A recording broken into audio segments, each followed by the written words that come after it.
investment bank in VA, and I was reporting to this lady. She seemed very nice to me, but along the line she would go back to my boss and to the superior and say things about me. So I kept getting into trouble without knowing why, until one day one of the directors actually called me and brought up an issue, and I explained it. And from that day onwards, he would always want to hear my own side of the story before making a decision. So I saw that guy as somebody that was looking out for the interest of anyone that was oppressed. He didn't like to see people oppressed. And because of that, we became very close as like friends. I'll go to his office. He was a director. He wasn't staying in my office, but we needed to interface with him often. So one of the days I went to see him, he was like, let us hang out. And I looked at it, hang out, what bad could come out of hanging out? I don't drink, I don't smoke. And, what bad could come out of it? So I obliged. He gave me an address somewhere in VI to come over. And I went there. I was new in Lagos at the time. I didn't really know so many places. So I went to the address and I realized it was his personal guest house. When I got there, I wasn't actually afraid. Nothing actually came to my mind. And we got there and we started gisting, and he was asking me about work and all that. And somewhere along the line, he tried to kiss me, and I was trying to be in the middle of being very rude and still, refusing. And by the time I was saying no, he now became very aggressive, and he raped me. I struggled with all my strength, but he raped me. And going through that trauma, it was a very difficult moment for me, because just few years before that time, I was in a relationship from university, and we were engaged to be married. And because I had dwindled from my faith, I was born again when I got into the university. When I got into that relationship, I began to do the world standard of dating, one leg in the church and one leg, the standard of dating. So I had come to a point where I just kept feeling the grace of God leaving me. And I made a resolution that I wanted to stand and serve God with all my heart. And at that time, it was just, I had actually broken up that relationship because of my faith. And I came to Lagos year in and year out. I was not involved in any relationship. I'd made up my mind to keep myself. So when this thing happened, it was really traumatic for me, because I had succeeded for a couple of years and I was having to deal with that. While I was going through that trauma, I couldn't tell anybody. I couldn't tell my colleague. The only person I told was that same boss of mine that used to, put me into trouble. I was really distraught. So I went to her. She saw me really sad and she spoke with me, and I told her, but I didn't tell her who it was. But it happened on the 22nd of December, and the few weeks after, on the 31st of that same month, I went for crossover service, and I was burdened. I had so much pain in my heart. I just needed to cry out, and I cried to God in that service, and I repented. I asked God for forgiveness, because I kept blaming myself for obliging that visit. And as I kept crying and begging God for to cleanse me, to help me, to heal my heart, I came back from that service really feeling free, because I could get myself back again. Because throughout that period when this happened, it was like I was going crazy. A car would actually almost knock me off. The whole incident just kept playing back in my mind, and the trauma was unbearable. So I was going through that incident when I got back on the 1st of January, and I was in my room and I was feeling uncomfortable. So I was like, maybe what's happening? I said, maybe it's because I've not been involved in such an act for such a long time. That's why my body is responding this way, because I was feeling a lot of pain and discomfort. So I now walked down to the hospital, just a few streets away from my place, and the doctor did some tests. I told him what happened, and he did some tests. And he said, well, if it is what he's saying, it seems like I'm pregnant, but it's actually too early for him to dictate. So I may have to come back some few days after and check or do a scan. And I went back again, and they realized I was pregnant. And the trauma of it at that point, I thought the rape was bad, but this, I never never imagined it in my life, because when I was growing up, I remember I used to always tell myself, I said, Iveren, the day you ever try having an abortion, that's the day you die. And I was one of those names, those children they used to train other people's children. I was I'm not adventurous. I think I analyze my movement. I do everything as one that has wisdom. So at this point, not in my secondary school, my primary school, my university, now I'm working. This is the time that such a thing is happening to me. I was really, really down. And while I was thinking of what will happen, I was saying my parents will kill me. I was really, really down. And then he kept trying to talk to me. He kept trying to call me. I wasn't picking his call. One of the days he called the office, because he was just a director of the company, not a personal staff. He called the office and I had to talk to him because he went through the phone. And when he called me and I said Talimi, I broke out into tears and told him what the outcome of what had happened was. And he said I should come and see him. So I went to see him in his office, and I told him what it was, and he would just allow me cry and cry and cry, and then he'll say, oh my God, your parents are going to kill you. And then I will cry, I will scream out even more. The pain would aggravate me. It got me to a point where it got me to a point where I was really, really in so much pain. He now told me, well, there's a way out. I have a friend that can actually help you, and it will be our own little secret. Nobody will know. It will just be our little secret. And I thought about it. Nobody will actually know. My parents won't know. People that have known me all the years, they will not feel that I was pretending all this while. They would, it was just an easy way out. So I thought about it. He gave me an address to where, his friend would do the procedure. And I went to the hospital. Why I went to that hospital was, I remember on my way going there, I remember that word I used to say, the day you ever try doing this, that's the day you will die. I remembered it and I asked God, I said, God, it's not my fault. It's not my fault. This thing happened to me. It was not my fault. Just forgive me. And I just said that, and, I went ahead. When I got there, the doctor, began the procedure, and at some point I was unconscious. I remember I just said, Lord, forgive me for what I'm about to do, and I became unconscious. And then in the seconds that followed, I died.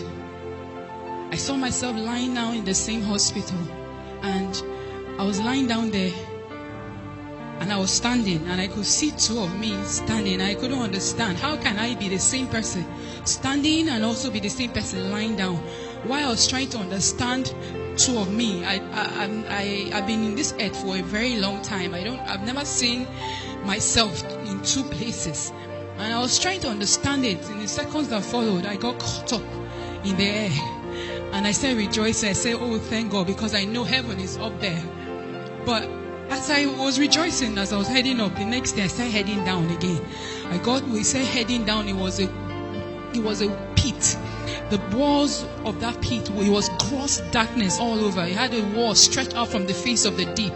You could not see the end of it up, neither could you see the end of it down. And it had cell-like units, compartments, and it had a covering. You could see the kind of holes that time might make in the ground. That was what was covering the walls of those that cell. And I was wondering, I was asking myself, what am I doing here? What's happening? What's happening? Everything was happening in flashes. I was asking myself, what's happening? What am I doing here? And before you know it, I found myself on the other side. And it was in that place I realized what was happening. The first thing I saw was a woman. That woman, she had been burning for 100 years, and she'll melt.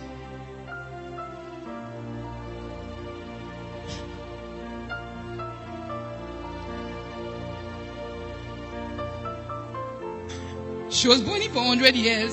If you look at the fire, that liquefied fire, that is like magna from a volcanic eruption, she will melt off. And she was crying with every strength in her and asking God for a second chance. And she would form back again. And she just kept crying and gnashing her teeth. As I was looking at her, It was no longer about what I was looking at. The fire began to ravish me from my head down to my feet. I began to burn and I began to cry and I was screaming with every strength in me. I was begging God for a second chance and I was crying out loud. It was in that place certain scriptures became very tangible to me.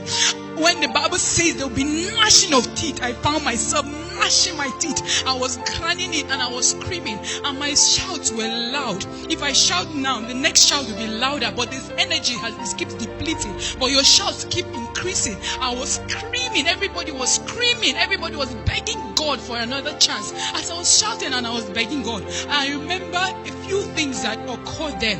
Some of the things that were traumatic for me were the fact that if you just imagine that everybody was shouting, the noise there was enough, was like a bomb blast blasting off your ears. If there was no fire, if there was nothing there, just that noise was enough to burst your earballs, but you wouldn't die. Then imagine you cannot breathe, you hold your nose for 1 hour, you cannot breathe, but you cannot die.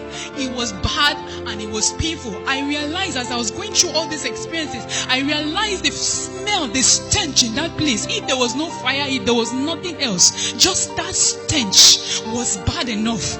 And in all this, I realized one of the worst pain that I encountered there was the fact that I knew that I was damned. I knew that it was over. I knew there was no hope. That was the worst trauma of it all.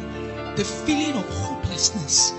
When you know that you are doomed. No matter what situation you are, you can actually be sick with your body being rotten. As long as you have life, you have hope. You can actually be in prison, sentenced to death. As long as you have hope. As long as you have life, you have hope. But in that place, I knew beyond every reasonable doubt that it was over. That there was no way out. And I was begging God and I was asking God. I said, God, if you can only give me even 1 second. I'm not asking to come back and live on this earth. Just 1 second to say Jesus is Lord and die back. I was begging God. I said, God, I don't even mind if you give me, if I come back. And I come back and I'm lying down. I don't have hands, I don't have legs. I'm eating shit and drinking piss. And people are stamping on me. Just the opportunity to come back and restore my ways. It's enough for me. He asked me, I told him, Lord, it's not my fault. And he said, you made a choice. And you are here because you made a decision. And I kept begging. Everybody was begging, and everybody is still begging there. One of the scriptures that also became tangible to me, the Bible says, blessed is he that believes. A lot of people want to see before they believe. But if most of them saw, they know that hell is real. They are in the belly of hell, but it's over. They cannot make a choice now because they wanted to see before they believe. I kept crying and I kept begging God, and I was asking God the same way everybody was begging God. I asked God, oh, just 1 second, just 1 second. And he asked me a question. He said, how many seconds are in a minute? How many minutes are in an hour?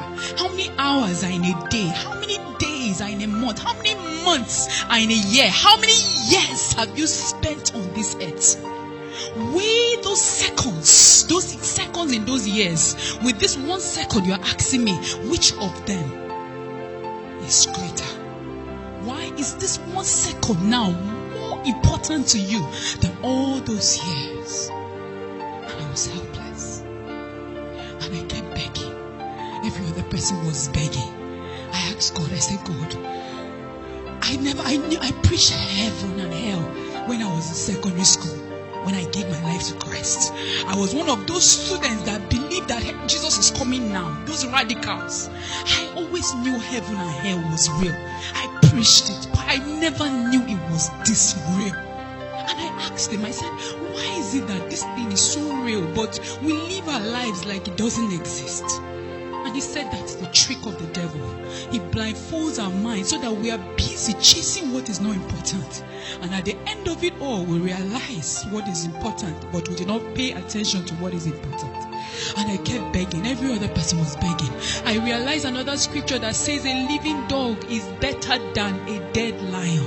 As long as you are alive, you can make a choice for where you're going to. But once you close your eyes from this earth, it is over. I asked God as I was crying, I was begging. Everybody was shouting with all their strength, asking for mercy. I asked him, I said, God, I preach this thing. Just give me this opportunity. Let me go back and preach. Let me go and share this news with other people, because I don't. He now asked me a question.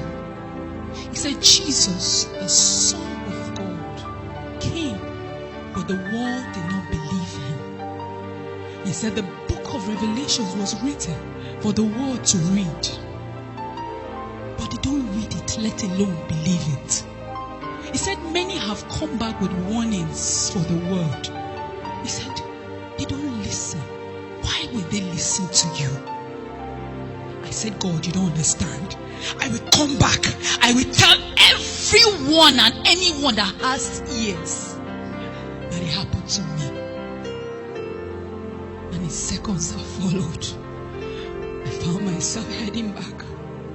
We got very close to where the hospital was. And then I woke up in my body. Fear gripped me for some days. I felt the only thing I needed to do was just to lock myself up, just be worshiping God and just worshiping him, so that maybe if I eat, I will still sin. By talking, I will still sin. So I just wanted to lock myself. And he said, no, I brought you up so that you can come and sound the warning. Few weeks after I was so desperate. I would go about, Jesus is coming. But I was sharing it like somebody that was crazy, like somebody that was mad. But I couldn't tell people that have known me over the years, because I didn't want their reputation. I didn't want them to have a wrong reputation of me. And then one day the Lord told me, he said, for the same reason you died in the first place is the same reason you will die again if you do not go and warn my people. He said, if you love your reputation more than me, you do not deserve me. If you love your life, you will lose it. If you lose it, you will gain it. And I cried to God. And after that day, I received boldness. I found myself in Dominion City, and I received the grace and the boldness to share it. Even though it was a struggle, I received the grace to share it. But one of the things that happened to me, which is why one of the grace that happened to me, one of the last scriptures that became tangible to me, why everybody was begging and crying for God to have mercy on them. They were begging for 1 second. 1 second is tick. 1 minute is tick, tick, tick, tick, 60. 1 second. One of the things that became very tangible to me, it says, I have mercy upon whom I have mercy upon. When I died, God gave me a second chance just because of his mercy. Every other person that was burning that day is still burning today. But I'm here by his mercy and by his grace.